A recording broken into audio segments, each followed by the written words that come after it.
Quello in arrivo sarà un fine settimana rovente, le temperature ancora in salita potrebbero sfiorare i 40 gradi, ma percepiti potrebbero essere anche di più, specie in città. La Protezione Civile Veneto nei giorni scorsi ha dichiarato lo stato di allarme climatico per disagio fisico. La categoria più a rischio è quella degli anziani, che rimangono spesso soli. La comunità di Sant'Egidio ha stimato che sono circa 206.000 gli anziani in provincia di Padova. Per questo viene lanciato un appello a istituzioni, cittadini e anche commercianti. Se non li vediamo per un giorno, se non vediamo le tapparelle che si alzano, se non si affacciano alla finestra, suoniamoli il campanello, cerchiamoli, non dimentichiamoli, aumentiamo anzi se possibile la rete di prossimità, di protezione e di vicinanza a chi è più anziano. Gli anziani hanno particolarmente patito gli effetti diretti e indiretti di questa pandemia che ancora non ci dà tregua, per cui non dimentichiamoli, stiamo attenti, ricordiamoci di loro. A Padova Sant'Egidio segue centinaia di anziani segnalati dal comune. Il programma Viva gli anziani è pensato proprio per prendersi cura delle persone più fragili che rimangono sole e hanno bisogno di assistenza, in particolare in periodi di grande caldo come quelli che stiamo affrontando.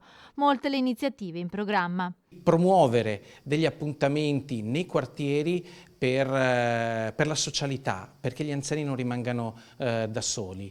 Così è ad esempio il gelato sotto le stelle che la sera offriamo in 5 quartieri della città di Padova con cadenza settimanale, così sono alcuni cosiddetti centri estivi che la mattina nelle ore un po' migliore permettono agli anziani di uscire di casa, di leggere insieme il giornale, di fare una tombola, di giocare a carte. Sembra poco, ma in realtà è moltissimo. Secondo le previsioni di ARPA, a Padova l'apice del caldo è atteso proprio per il fine settimana. Per le piogge bisognerà ancora attendere qualche giorno, potrebbero arrivare verso martedì o mercoledì.